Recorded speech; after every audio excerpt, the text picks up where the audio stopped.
Om Namo Narayana, Jai Swami Narayan. Today we are reading chapters 88 and 89. 88 is called Bharatha is Upset. Having listened to all these words, Bharatha, along with his expert ministers, went to the foot of the Angudi tree and gazed at the bed of Darba there. And addressing his mothers, he said, "The great Rama slept here on the ground at this spot, and you may see the crushed bed here. That very fortunate and intelligent son of Dasartha, born in a very great clan, does not deserve to sleep on this naked earth.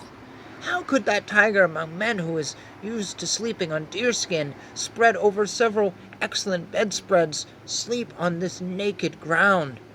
That destroyer of enemies, Rama, used to reside in a 7-story palace and in great mansions with floors paved with gold, over which carpets used to be spread.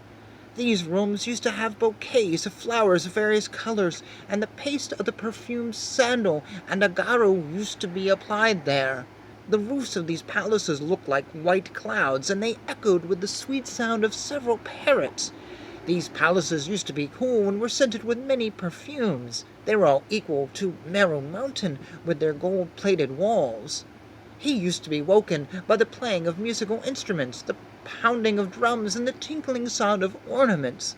Many poets, flatterers, and genealogists used to sing appropriate verses extolling his virtue at the proper time, and used to salute him. This happening cannot be believed, and it does not appear to be true to me, and my mind is scared, as it looks like a bad dream I am witnessing. Surely the divine will is much more powerful, because Rama, the son of King Dasartha, had to sleep on the naked ground.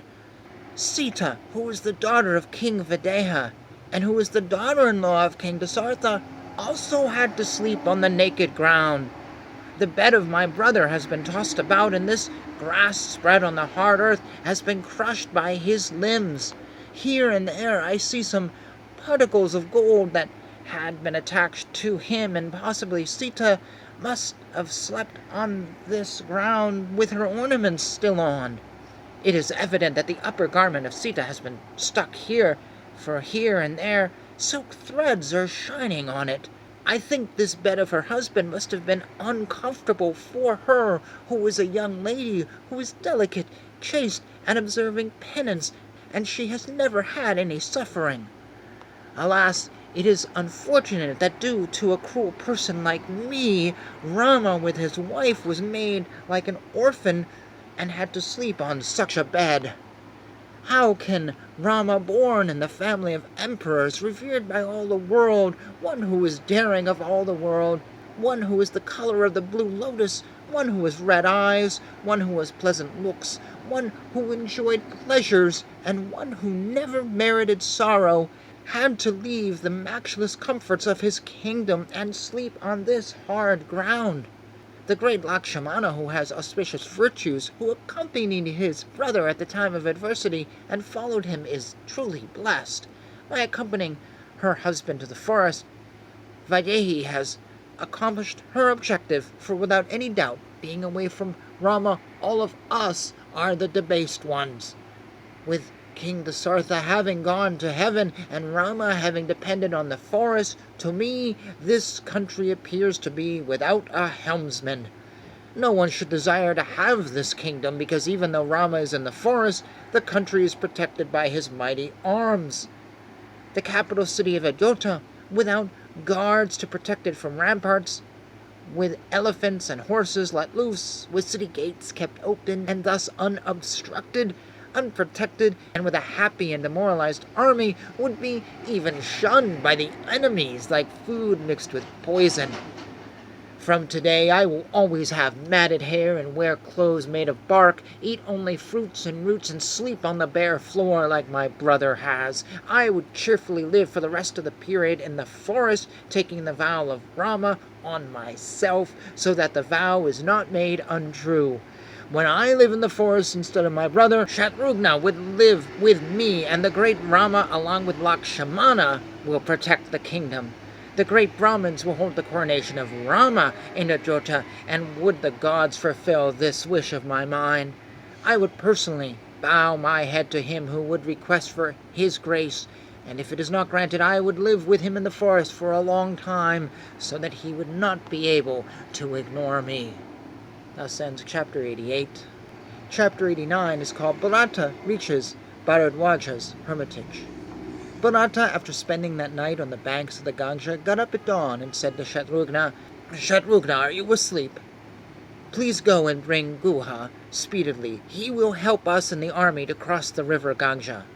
Shatrugna replied, when urged like this, "I have not been sleeping, but I have been continuously thinking about Rama."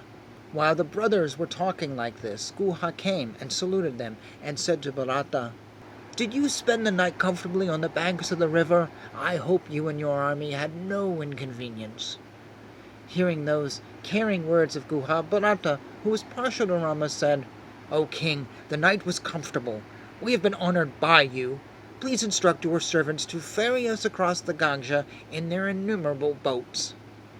Guha, on hearing the orders of Bharatha, went quickly to his town and said to his clan members, "Get up, awake, haul down your boats, and let us ferry this army across the river." As per the order of the king, they all got up quickly and brought 500 boats. They also brought other luxury boats called swastikas, which had large bells, had flags, and were magnificent looking, built solidly, and were suitable for sailing. Guha then brought another auspicious swastika boat, covered with the white wool blankets and filled with pleasing sounds. Vashishta and other important Brahmins boarded that boat first.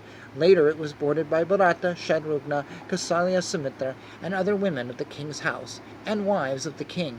In that boat their wagons and supplies were boarded. The sound of people burning their temporary shelters, their getting down in the waters and boarding all the materials in the boats, reached the heavens. Controlled by flags and propelled by the fishermen, those boats, boarded by and carrying men, moved very speedily.